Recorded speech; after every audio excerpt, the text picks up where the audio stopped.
Donc, nous revoilà dans l'atelier de RCC pour voir les résultats de mesures obtenus après modif sur le FET 450 dont nous avons vu les résultats tout à l'heure. En termes de config d'origine, c'était quand même un petit peu faiblard au niveau de la puissance modulée. Donc je me suis remis sur la même fréquence, dans les mêmes conditions, donc avec le micro d'origine. Le microgain pour commencer sur la position normale. Sur le wattmètre, je suis sur le calibre du milieu, le calibre 200 watts, pardon, pour la mise au point. Voilà. Donc, fort de ces informations, il a fallu quand même, il y a eu pas mal de boulot, il a fallu régler le courant de repos du final, du driver, réaligner la chaîne d'émission FI, et bricoler d'autres paramètres, si je puis dire.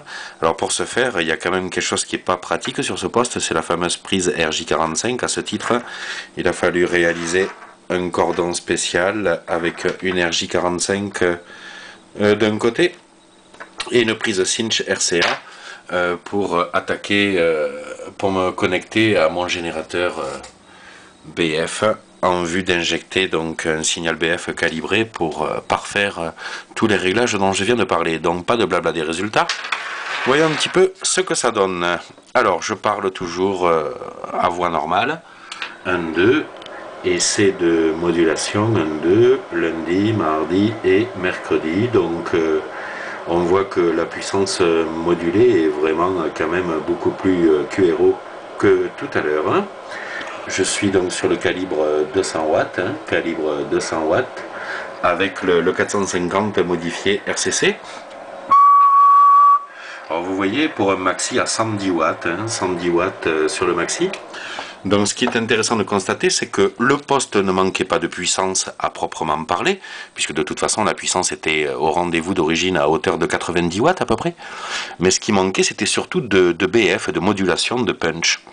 Donc il est intéressant de voir que bon, ben là maintenant le poste sort 110 watts, mais surtout on a beaucoup travaillé sur le punch de modulation et la réponse en fréquence de la bande passante également. D'ailleurs en termes de bande passante, je vous invite dans un prochain clip à vérifier quelle est la bande passante audio en SSB de ce sympathique petit transceiver à DSP sur la FI.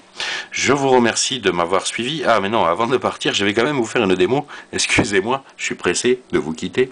A priori, loin de moi cette idée. Donc sur le micro-gain en position basse, parce que nous avions vu qu'en position normale, le compresseur de modulation était enclenché.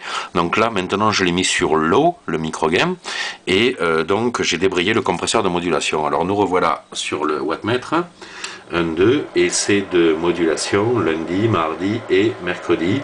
Donc là c'est la modulation sans le compresseur, donc juste micro-gain et pas de compresseur, toujours sur le calibre 200 watts, le calibre du milieu, voilà. Donc c'était l'FT 450 modifié RCC, merci et à bientôt, bon DX.